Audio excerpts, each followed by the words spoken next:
Da ayeuna mah ku zaman ayeuna mah mun putus cinta teh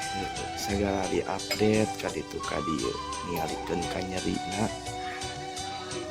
ungkapkeun ka rasana tapi di dinya urang kudu kuat gitu.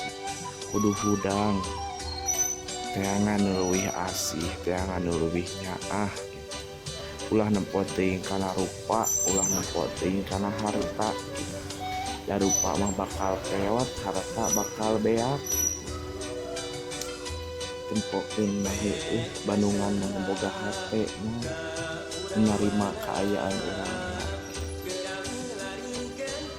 sok ayeuna mah teangan jati diri teh ulah noong ka kolong dalam langit teh luas bumi